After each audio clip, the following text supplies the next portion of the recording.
D'ailleurs, est-ce que tu as identifié des candidats qui sont totalement différents en off et en in? Franchement, il y en a pas mal. On va pas se mentir. Il y en a où dès qu'il y a des caméras, ben, ils essayent de rentrer dans un personnage qui ne leur va pas en plus. Qui est comme ça? Bah, qui est comme ça Qui est comme ça Parce que Stevie, moi au début, je l'appréciais. C'était quelqu'un de super sympa et super réservé. Très, très, très réservé. Très discret. Très. Tu te dis, mais il est peut-être mou du slip, hein. Et après, quand on le voit à l'écran, en fait, c'est une pile électrique, il fait que de parler, il est dans les histoires et dans les problèmes. Donc très clairement, dans les caméras, il a changé d'attitude, parce que moi, je ne l'ai pas connu comme ça. Laurine, pareil. Laurine, c'est la même en couleur, donc qui se ressemblent, s'assemblent, hein, donc ils vont bien ensemble. Ça, c'était Chine qui me... Excuse-moi, je te coupe, mais parce que je rebondis, je pense en même temps. C'était Chine qui me disait, alors c'est vulgaire, hein, je répète les mots, juste mot pour mot. Il me disait que Laurine était une connasse. Mais pour moi, c'est pas une connasse, mais je dirais une petite peste. Voilà. Pour moi, c'est une petite enfant pourri gâtée, qui vient de Suisse là-bas, qui aime les belles choses, qui aime.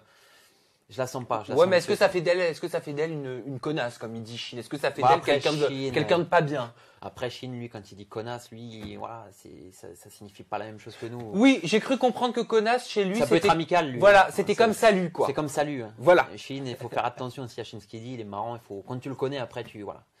Mais non, moi, Laurine, pareil, je la sentais pas, cette fille-là. Je sais pas, j'avais du mal. D'ailleurs, tu as eu un gros clash, je crois, avec Stevie. Alors, tu vas pas tout nous dire maintenant, non. Mais qui, j'ai cru entendre, l'aurait poussé vers la sortie. Ouais, c'est vrai que je peux pas tout raconter, il faut suivre, mais c'est vrai que Stevie annonce son départ en tant que j'ai trouvé l'amour. En plus, à ce moment-là de l'aventure, on était nuls niveau cérémonie, on n'avait toujours pas avancé niveau faisceau. Donc Stevie, il s'est dit quoi? Il s'est dit que de toute façon, on va pas gagner. Il reste 2 cérémonies, on a 2 ou 3 faisceaux. Donc ça va pas le faire. Donc lui, il s'est dit, j'ai trouvé l'amour, je me casse. Eux, ils gagneront pas d'argent. Donc, et en fait, moi, je me suis dit, mais il est sérieux lui ou quoi? Il veut pas jouer le jeu.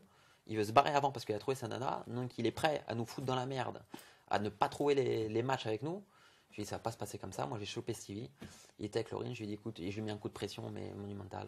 Et ça, il va pas l'assumer parce qu'il a une fierté. C'est-à-dire, t'as fait quoi? Vas-y, refais-nous la scène. Rien, j'ai été le voir, je lui ai parlé calmement. Fais-nous de l'acting. Non, mais Inès, elle était avec moi. Et je suis parti le voir et je lui ai dit, écoute, je lui ai dit, tu sais quoi, si tu veux partir, tu pars. Il n'y a pas de souci. Je te promets qu'on se revoit en dehors de l'émission. Il n'y a pas de caméra, il n'y a rien. Tu veux faire l'homme, fais l'homme. Mais t'es tombé avec la mauvaise personne. J'ai dit, moi, je vais même pas gueuler devant la caméra, je vais même pas faire. Moi, je sais qui je suis, je sais d'où je viens. Mais toi, avec tes 30 kilos séchés, je peux te dire que tu vas vite t'arrêter de parler et je vais te le faire payer. Donc, soit tu t'en vas, on gagne à la fin, et à la limite, bon, mais je passe au-dessus. Mais par contre, si on perd à cause de toi, je te promets que tu habites en Suisse, en Guadeloupe, au Brésil, je te retrouve. Et je pense que. Et je lui ai même parlé de l'aéroport. Je lui ai dit, écoute, c'est quoi? Tu veux faire l'homme, on verra à l'aéroport à l'atterrissage. Je dis, on se reverra quand on atterrira. Je lui ai dit, fais le malin, on verra à l'atterrissage. Il n'y aura plus de caméra, il n'y a plus de production. Là, on est dans la vraie vie. Je suis pas quelqu'un qui aime faire les histoires, mais je joue pas avec ce que j'ai entre mes jambes. Et je pense sincèrement, tout le monde est venu me voir. Inès a été avec moi et je suis parti le voir. Il était assis dans un matelas.